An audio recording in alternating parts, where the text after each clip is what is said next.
Welcome to Luca and Miguel. Enjoy the video. You begin by creating a project and picking your inputs, mic or system audio, because quality depends on correct sources. Once done, set sample rate to 44, 1 kHz or 48 kHz, and choose WAV for fidelity or MP3 for smaller files.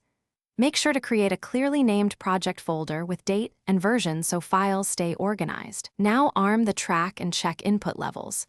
Aim for peaks around -6 dB to avoid clipping.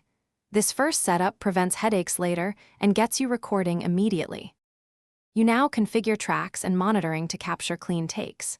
Create separate tracks for vocals, instruments, and desktop audio so editing stays simple.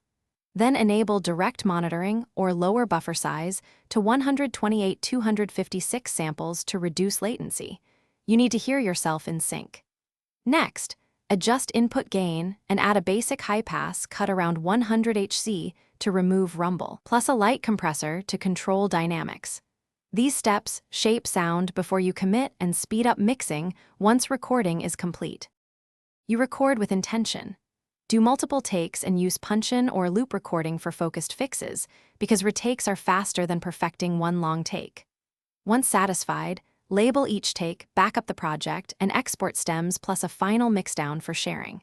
If something goes wrong, clipping, latency, or sync drift, lower the input gain, increase the audio buffer, and resync tracks using a reference click or visual waveform alignment. These fixes resolve the majority of issues and keep your session moving forward.